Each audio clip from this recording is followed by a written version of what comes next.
Qatar Airways, I should say, is investigating after turbulence injured 12 passengers on a flight over the weekend. And last week, a man died and dozens were hurt after turbulence affected a Singapore Airlines plane. A recent study found that clear air turbulence, which is especially violent, happens at high altitudes and when skies are typically clear. It became 55% more common over the North Atlantic Ocean between 1979 and 2020.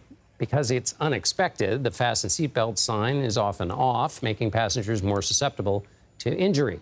On Sunday, Transportation Secretary Pete Buttigieg told Face the Nation moderator Margaret Brennan that climate change will likely increase flight turbulence.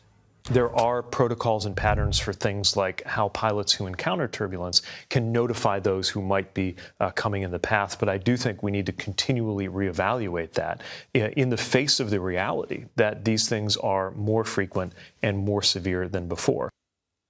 CBS News senior weather producer David Parkinson joins us here in the studio with more. Let's start with the basic question. How is this turbulence exacerbated by climate change? Yeah, so one of the reasons why we expect climate change to make turbulence worse going forward is what's happening to the jet stream. You'll see this is the jet stream that exists. This is it right now as you cross the North Atlantic. So if you were to take off from JFK Airport here in New York, and you were going to go to, let's say, London Heathrow, your flight path would be something along the lines of that. It would take you over the jet stream a couple times and, in fact, straight through the jet stream.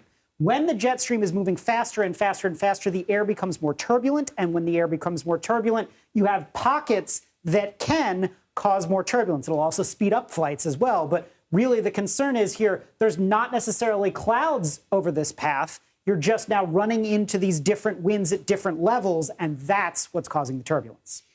Now, we've gotten better at predicting the weather. As you and I both know, it's not science. So how easy or hard is it to predict these pockets that might cause this kind of turbulence? So this is the map that pilots will look at before they are taking their flights up into the air. And I want to kind of point a couple things out here. So all of these conves, these sort of areas of red, that's convective area. That's where you've got thunderstorms. So you're looking at all these places, and yeah, we've got storms certainly down in Texas. We're seeing all kinds of flight delays there. We're seeing issues here in the Chicagoland. But take a look at all of these turbulence reports in the southeast. These are ones at 35,000 feet, 39,000 feet, light chop to moderate turbulence. And this is over an area that does not have weather going on. And the only way that you know it's happening is because pilots have reported it. So right now, pilots telling other pilots is frankly the best that we have. In addition, you could actually run models off of this. But the other thing is there are ways that you can use LiDAR and you can use some other technologies to put on planes and give you better forecasts for each plane as it takes its path. The problem is those are very expensive and not necessarily practical right now. So right now, pilots telling other pilots, that's the best that we have.